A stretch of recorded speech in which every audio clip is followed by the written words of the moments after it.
This is Pantdora, my 1,000-gallon cloud rainforest vivarium, complete with lush tropical plants, fungi, and an established menagerie of creatures that live in a harmonious food web, a thriving tropical ecosystem within glass. But a major event is scheduled to take place in Pantdora, one that I've been waiting to occur for a very long time, that will mark a new golden age in the rainforest and change everything.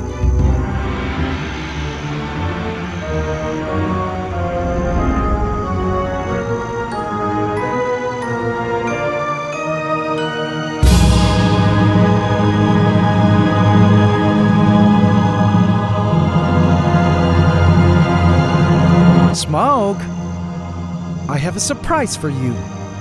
Hello, Daenerys. Welcome to the Ant Room. It's time.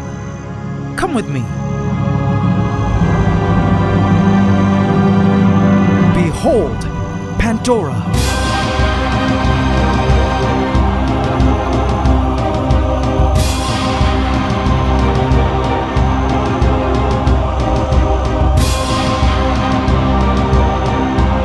Your brand new kingdom for you to rule with an apex king. Be free. Please subscribe to my channel and hit the bell icon. Welcome to the AC Fam. Enjoy. Before Daenerys was even placed inside, Smaug immediately made his way down the rock wall at first sight of Daenerys and moved closer to have a better look at her. Is it true? Smaug said. Another one like me? Hi. Hey, do you come here often? I mean, clearly you don't. Actually, I'll be right back. I have to grab something.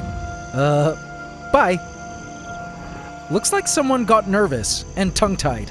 I placed the rock platform which contained Daenerys, our new sun skink, onto a hill in Pantdora, then removed the rock cover as she was officially released into her new kingdom. Okay, she said to herself. Now that was a plot twist I didn't expect. I think she was surprised she wasn't harmed or eaten and took the time to absorb the new world around her. What is this place? Soon, her instincts kicked in, and she began to move to seek cover, at least for now. She crawled underneath the rock platform until she was ready to begin exploring, which would be soon. But what would surprise me the most about her introduction was how quickly she would be making herself at home, and how strange her relationship with Smaug would unfold. Speaking of awkward pairings, the crickets were always a hoot to watch.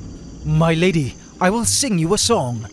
Please don't, the female asserted as she cleaned her ovipositor. She had heard enough from him and his odd raps that failed to woo her. Come with me and you will see. I'ma make you preggy. Please don't. If I was your lover, you'll be a mother to a ton of sisters and brothers. Please never say that again. The male was kinda desperate, as strangely the warmer temperatures in the forest over the past month have led to the females not wanting to mate as much, leading to less crickets being around and slimmer pickings for the males. You're a hot mama, and I really wanna. Yeah, I really wanna go home. Good luck, man. You're my lady, have my babies, maybe? As funny as this scene was, I wondered if the heat would continue to negatively affect the cricket population, to the point where there were no more crickets in the forest, which was a bad thing, seeing as they were food to so many creatures. One population that the warmer season wasn't affecting, though, was that of the millipedes, which were seen everywhere along the forest floor. This was truly the glory days of Pandora's millipedes.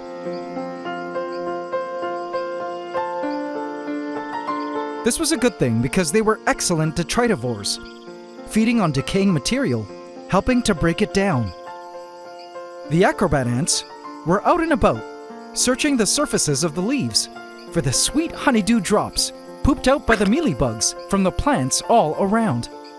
In the last episode, I asked you guys for name suggestions for these acrobat ants, and one of you suggested the chromatoblasters, which is a wordplay of their genus Chromatogaster.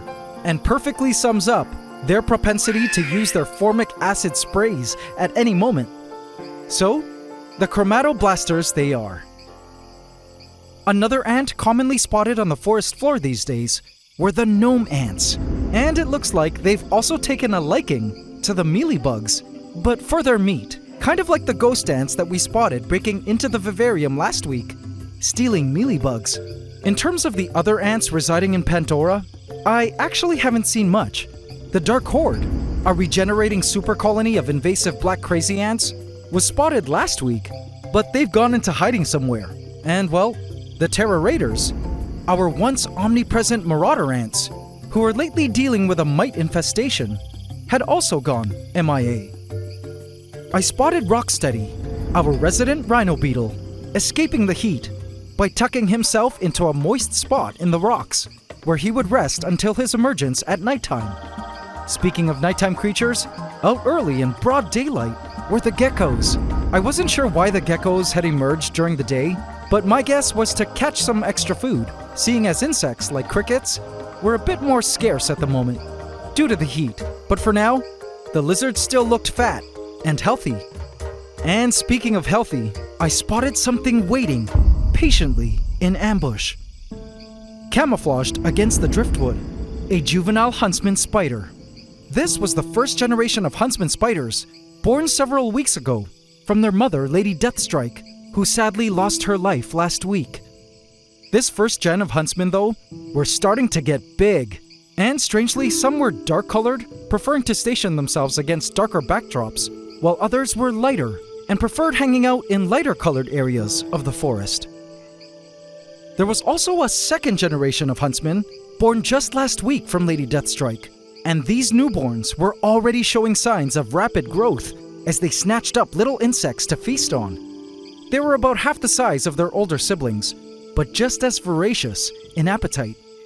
But as cool as it was to spot these little spiders around the forest, nothing could have prepared me for the surprise spider sighting I would behold in just a few days.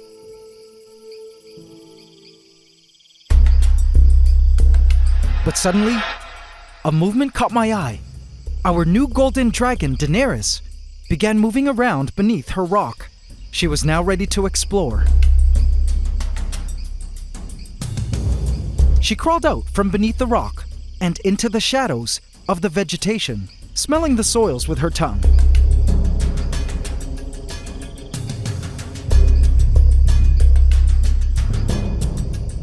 Then surprisingly, tasted something. Perhaps an isopod or other soil creature. And again, tasted something more. She continued on with her expedition. She used her very effective sense of smell, using her tongue to sniff out prey that she could smell was all around her, hiding. A chromatoblaster ant was issuing death threats if the lizard didn't leave immediately. Away, you beast! I shall obliterate you with formic acid! Do you want this? Daenerys could kind of hear something squeaking, but assumed it was just her ears ringing. She moved on.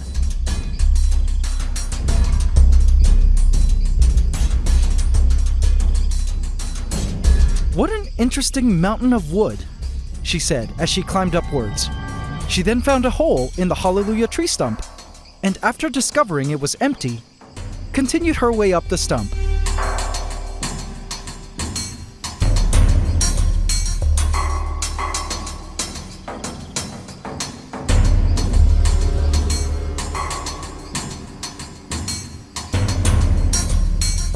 When she reached the summit, she couldn't believe the views and the new smells. She would be basking here in the future for sure. She moved down the back of the stump and explored some more.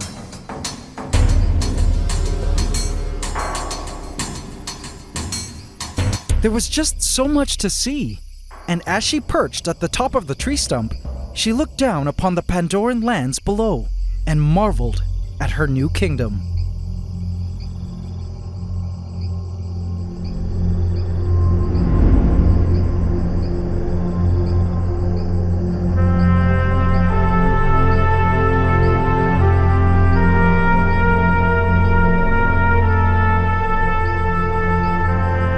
She had excellent vision and could spot the smallest critter among the ground foliage and leaf litter.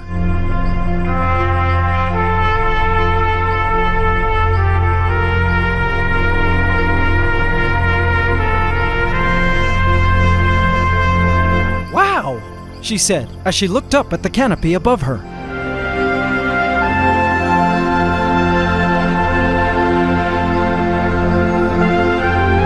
Not too bad. Suddenly, a certain smell caught her attention, and she pursued the scent trail. Eventually, she disappeared somewhere behind the stump, but when she would emerge, you guys will truly love what she ended up finding. I'm getting closer. I can smell it. Where are ya? Speaking of the foliage, I was happy to see that despite the rising temperatures, the plants were thriving. The garden of tropical foliage was like Mother Nature's artwork, a stunning botanical mosaic. Have a look.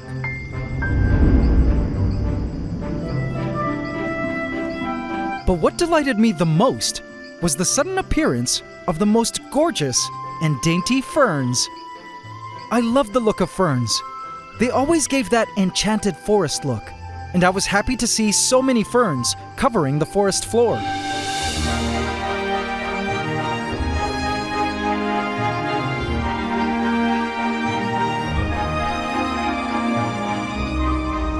But my plant trance was abruptly interrupted by a commotion over at the stump. Gotcha! To my surprise, Daenerys had captured something from deep within one of the caverns of the stump. A dubia cockroach. Our dragoness was also a skilled huntress. But what struck me as crazy was the size of the prey. How would she ever fit that huge roach into her mouth? I was skeptical and decided to watch how the entire scene would play out. The roach, still very much so alive, flailed its legs to grasp at the wood in attempts to escape. But Daenerys wouldn't have it. She held onto that exoskeleton with her life. She decided to carry the roach to more favorable ground.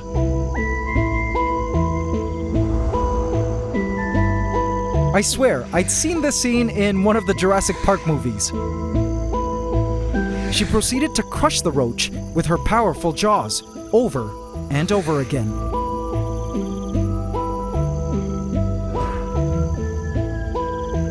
And even dropped the roach to grab it and further crush it at its more vulnerable underside. Our she-dragon knew exactly what she was doing. Eating difficult-to-eat prey like this was something these sun skinks do in the wild, and they had the instinctual skills needed to deal with consuming prey with tough shells and exoskeletons. I swear she was a little dinosaur, and I watched as she continued to crush the roach until it was satisfactorily dead. When the roach had been killed and the struggling stopped, she began to consume the roach. Now this I wanted to see. She dropped the roach, located its head, and began the swallowing process.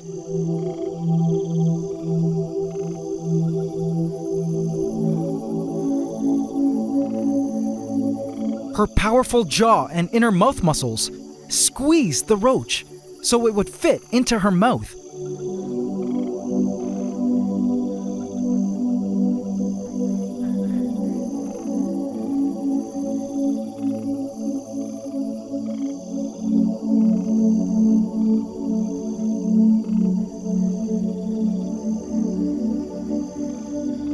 My goodness, she actually did it. I was skeptical, but she swallowed that whole roach.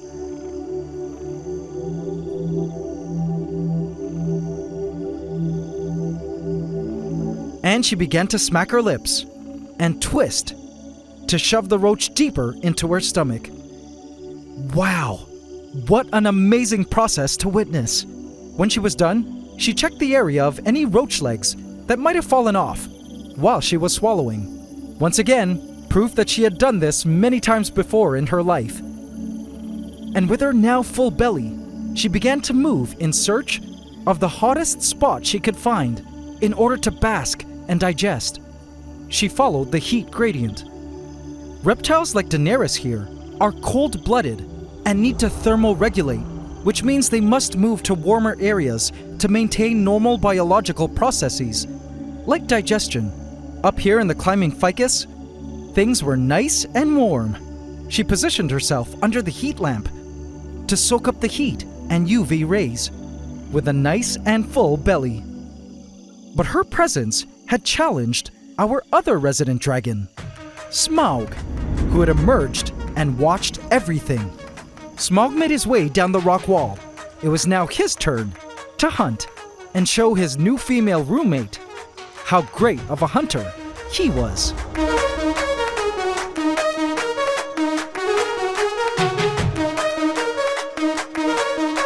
All right, I could do this.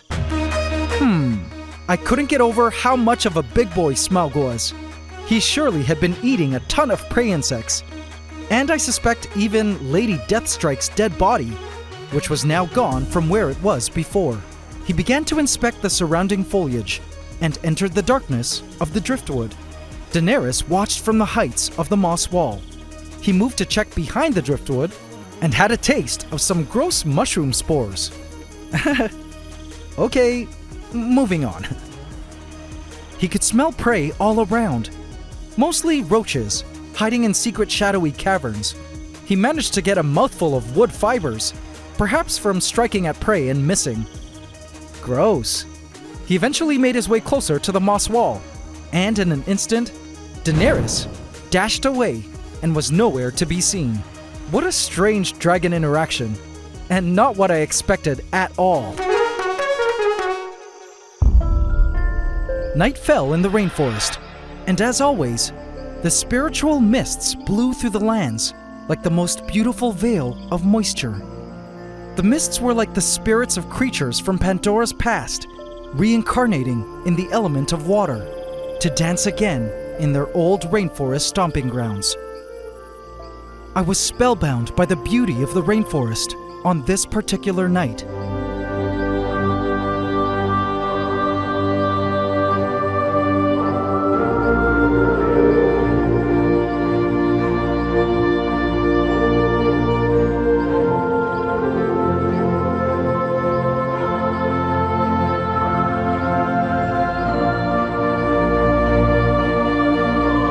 The tree frogs had emerged.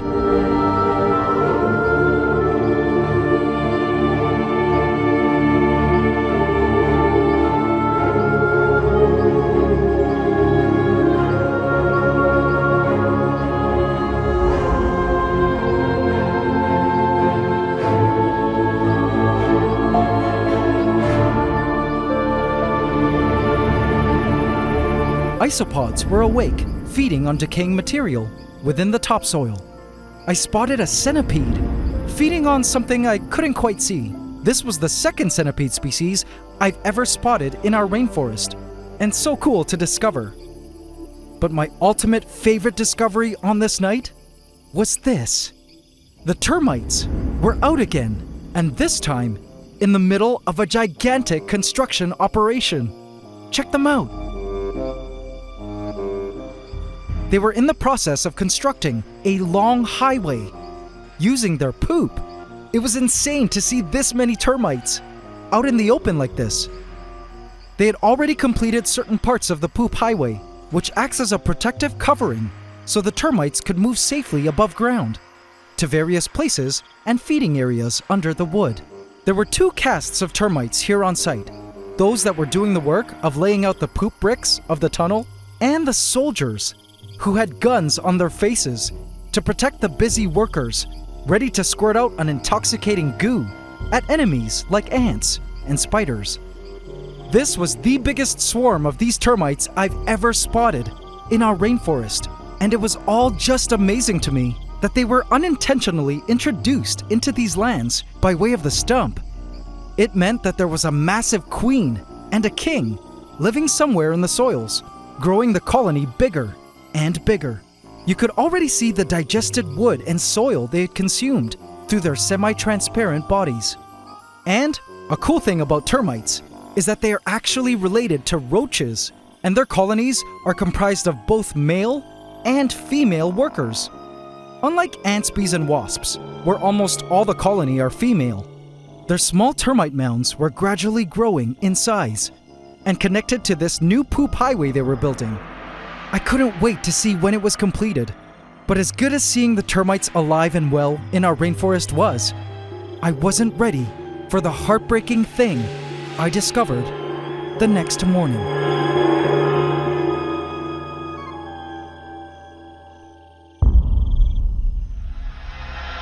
I was checking around the vivarium for our dragons, who were still asleep. But what I did find suddenly made me feel deep concern. Rocksteady was still laying there in the same place he was yesterday, and looked like he hadn't emerged to wander the night. Worried, I moved to pick him up, to check up on him. Springtails had already been on his body. And AC family, it was with deep sadness that I discovered that Rocksteady had died. No, not another one of the OGs. I'm sorry, AC family. I knew he was getting old, but somehow never imagined the day of his death would be today. I said goodbye to another great insect and friend, and sat there in silence, mourning Rocksteady's passing.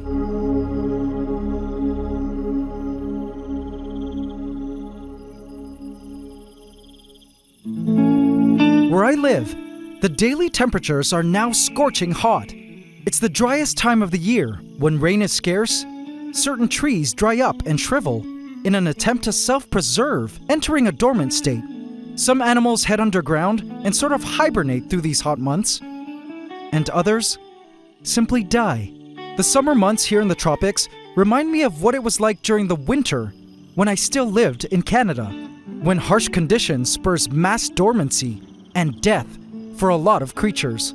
As I gazed at Rocksteady's lifeless body, as much as I knew I would miss seeing him wandering the rainforest, I knew he was somewhere in insect paradise now, reunited once again with his cricket best friend, like old times, laughing and telling jokes of life in Pantdora, while gorging on an endless supply of rotting mangoes.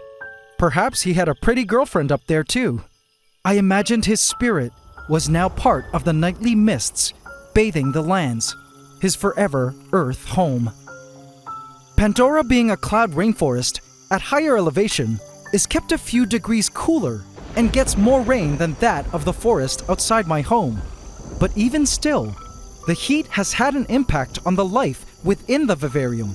Though some creatures were clearly thriving in these temperatures, the rainforest has otherwise become somewhat of a dormant zone now, with seemingly less biological activity than, say, January, when it was much cooler.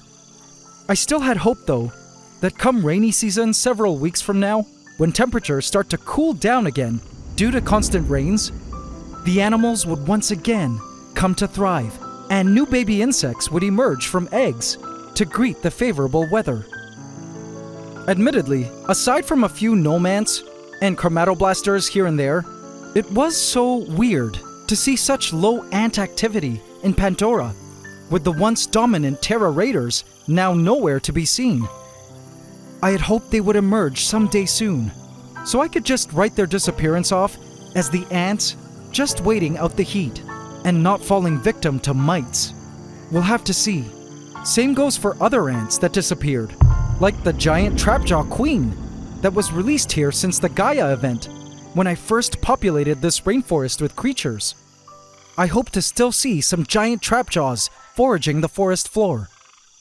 Perhaps come rainy season, I'll have to schedule a second Gaia event. The ant inactivity, though, seems to have benefited other creatures, and I do wonder if the termites have been waiting for these hotter conditions when the ants which would naturally prey on them were scarce, allowing them to push forward with their most vulnerable of operations, like building this long poop tunnel highway, which had officially been completed now. Nature has a funny way of ensuring all her creatures have a chance to thrive. As for our dragons, the two lizards surprisingly never did come face to face, and seemed to sort of stay out of each other's way. When Daenerys was basking up on the moss wall, Smaug was basking on his rock wall. When Daenerys was basking at the tree stump summit, Smaug was basking on the lower driftwood. And when Daenerys was on the lower driftwood, Smaug was right below her. They were never aggressive towards each other, but just kind of made it a point to not interact. For now, anyway. I believe their breeding season should be coming soon. Now the temperatures are warmer, and apparently when sunskink breeding season is in full effect, Smaug's head should turn a bright orange. He was already starting to show signs of oranging at his snout. But regardless of their avoidance, surprisingly together, they were a predatory force to reckon with. Their tag team as apex predators in the forest led to the sudden disappearance of the second praying mantis and the damselfly. I watched our two dragons get fatter and fatter each day, hunting non-stop. But overall, I was looking forward to them getting comfortable with each other and eventually mating to give rise to baby dragon eggs soon. Meanwhile, I was reminded this week of the quote I once read. Life is a continuous journey, each season a unique part of the story. When I was still living in Canada, it used to depress me to see all the creatures dying out and hibernating away by fall in preparation for the harsh winter snows. But I eventually realized that the process of how life deals with the seasons is actually quite amazing. Whether it be in the tropics or in temperate regions, all life has evolved solutions to deal with adversity. Some creatures time their breeding cycles to ensure the tough eggs are laid to endure the coldest winters or the hottest summers. Hibernating ants develop an antifreeze in their blood to keep their blood from crystallizing during the winter. Animals in extreme heat have cooling mechanisms when they go dormant while waiting for cooler temperatures. I realized that this harsh hot season is part of Pandora's incredible, winding story, which sometimes includes the passing of animals that were part of the season past. I found peace in accepting this, and I couldn't wait to see what was ahead in Pandora's mind-blowing story.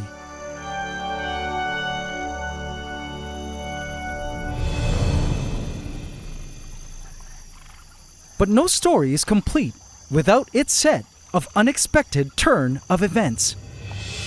And what I stumbled upon as I was checking the back of the rock wall was a plot twist I didn't have on my bingo card. In the night, a peculiar set of legs caught my eye.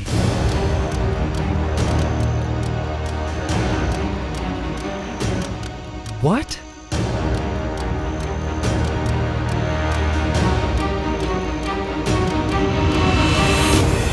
No way!